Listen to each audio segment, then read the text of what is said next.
Bwana wewe kuitwa nani? Mimi kuitwa Lunda Boy. Bwana umwambo wa kuitwa Lunda Boy ndio mwamba fulani ana jina fulani la hip hop kweli. Wewe Lunda Boy wewe hapa Katavi unatokea maeneo gani? Hapa Katavi natokea maeneo ya Kasimba Darajani. Kasimba Darajani huko kama unaenda stand ya Mizengo Pinda Yes, kuvuka daraja. Okay. Bwana nini ambacho kimekusukuma kuungana na wasanii wenzio wa hip hop katika kuhakikisha mnaipeperusha vyema bendera ya Katavi? Yes.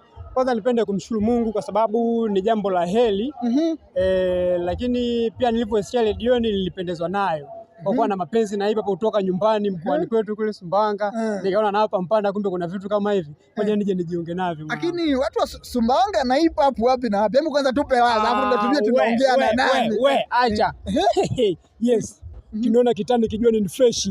Kama vile siteseki, kumbe kichwani nimebeba mengi, mengine hayaelezeki, mambo ni mengi, muda utoshi. Acha tucelebrate mademu wa babu walivyofungasha, ila mimi wananiita kaka. Sasa tafanyaje? Pesa itoshi na mademu hawahongu benga bana.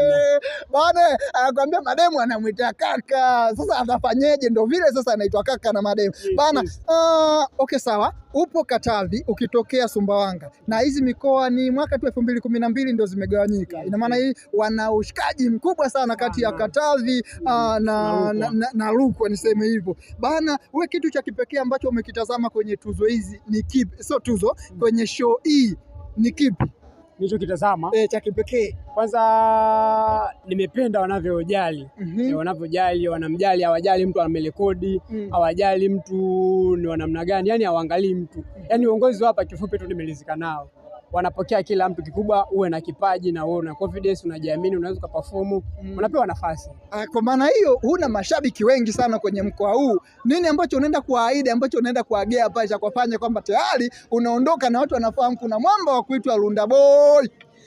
Mimi nachoambia wasubirie pale, nikipanda kwenye stage vitu vyangu watavisia na imani watalizika kabisa. Au sio?